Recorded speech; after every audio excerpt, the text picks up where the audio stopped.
mot, les grands remèdes. Le président de la République, Ibrahim Boubacar Keïta, prend encore une fois les taureaux par les cornes pour qu'enfin le Mali retrouve son apaisement d'antan. Rendez-vous a été donné au CICB en ce jour aux forces vives de la nation. Chaque invité arrivant avec ses interrogations, mais surtout avec ses espoirs nourris pour le Mali. Nous espérons qu'il va apporter des réponses positives à nos doléances. Propositions concrètes de sortie de crise, c'est tout. C'est ce qu'on attend parce que le pays aujourd'hui est suspendu en réalité. À tous les niveaux, ça ne va pas, évitons les cailloux. Ça va être une rencontre décisive qui va donner une orientation nouvelle à notre pays, nous l'espérons. Et c'est à 15h30 précise que le président de la République a fait son entrée dans la salle Djeliba Sissoko pour cette rencontre inédite et d'envergure en ce moment précis de la situation qui prévaut dans le pays. Sans grand protocole, Ibrahim Boubacar Keïta a pris la parole pour annoncer des mesures fortes, dont l'application immédiate de l'article 39 pour mettre fin à l'épineuse crise scolaire. J'ai décidé de mettre fin à la crise scolaire en instruisant l'application immédiate, pleine et complète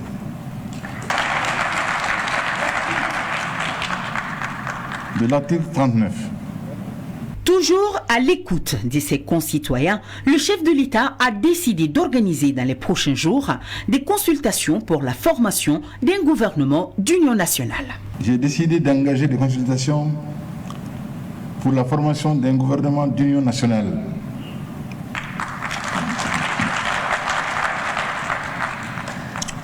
Mon projet n'a jamais été d'exclure qui que ce soit. Mon projet, c'est le Mali. Et je vous l'avais dit dès 2013. Cela n'a pas changé. Mon cap reste celui d'un Mali stable et émergent. La pandémie du Covid-19, une autre grande préoccupation du président de la République. Il demande aux Maliens d'y croire et de respecter les mesures barrières, seule arme efficace contre ce mal mondial. Je le répète encore une fois, que cette pandémie n'est pas crue au niveau où elle devrait l'être.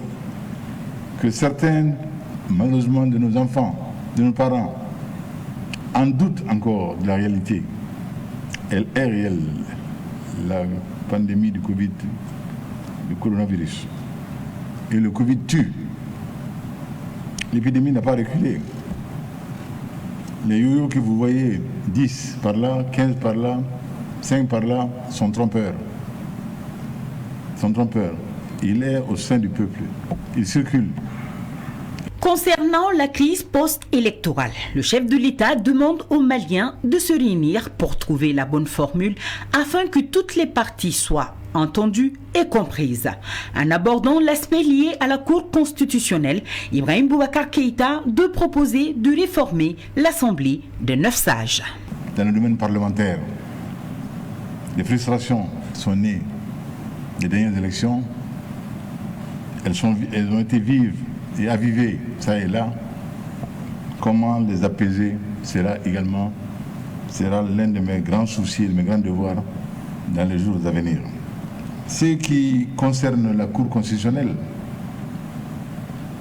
nous avons là une institution que nous avons mise en place avec bonheur pour la régulation de notre vie institutionnelle. Et elle a donné le meilleur d'elle-même dans le cadre d'exercice qui est le sien, conformément à la loi organique qui l'institue et qui organise ces débats.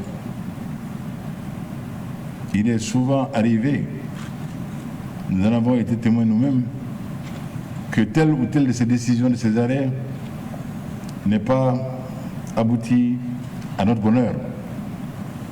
Pour autant, nul dans ce pays ne nous a jamais vus en appeler à la rue pour contester sa décision.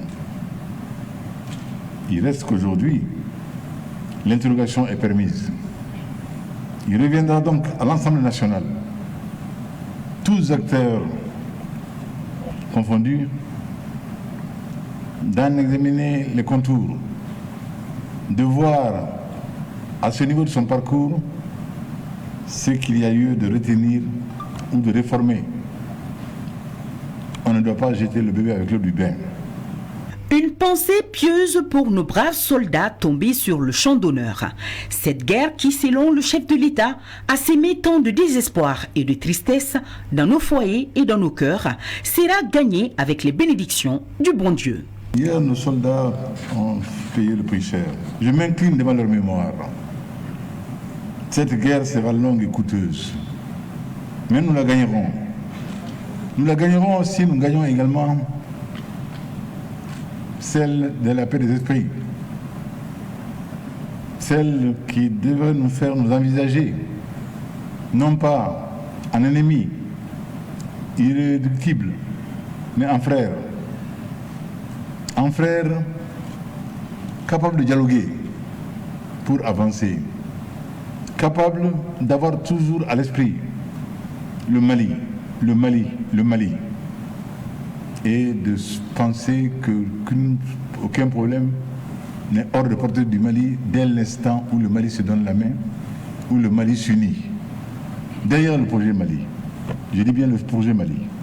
L'assistance a été rassurée quant aux nouvelles de l'honorable Soumaïla Cissé, chef de file de l'opposition, enlevé depuis plus de 2 mois. Le président de la République a dénoncé le sort injuste infligé à son cadet dont il dit qu'il est en vie et que ses ravisseurs sont désormais connus. Sachez qu'il est en vie.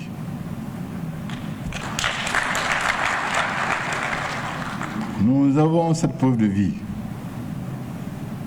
Des efforts sont en cours pour obtenir sa libération dans les plus brefs délais. Nous savons qui sont ses ravisseurs et les contacts sont établis. Inch'Allah, il sera de retour parmi nous tel que l'a dit notre frère en mission heureuse, le Premier ministre Ousmane Issoufi Maïga. Le président de la République, soucieux du bien-être des Maliens, souhaite au sortir de cette situation l'organisation d'une conférence sociale, un moment où on ne parlera que du Mali. Je souhaite qu'au sortir de cette crise scolaire et de l'apaisement du front électoral, je l'espère, nous verrons en tout cas toutes les possibilités qu'il y a pour nous de faire en sorte que cela puisse évoluer favorablement vers la baisse, vers la compréhension. Si au sortir de tout cela, le champ était ouvert, nous serions bienvenus de tenir une conférence sociale, de trêve sociale, qui n'est pas une astuce, je vous le dis, où nous mettrions les choses à plat. Toutes les données de la nation malienne, nous n'avons rien à cacher. Que les chiffres du Mali soient là, palpables, transparents, avérés, et que l'on voit ce qu'il est possible et raisonnable d'attendre de l'État et ce que l'État devra concéder à chacun selon son droit, selon son dû.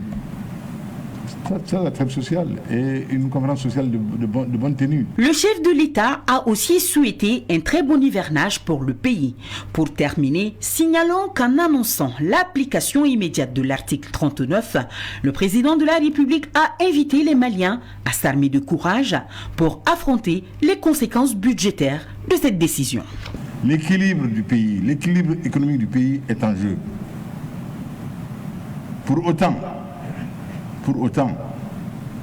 nous n'avons pas hésité à franchir la barrière parce que cela avait été promis.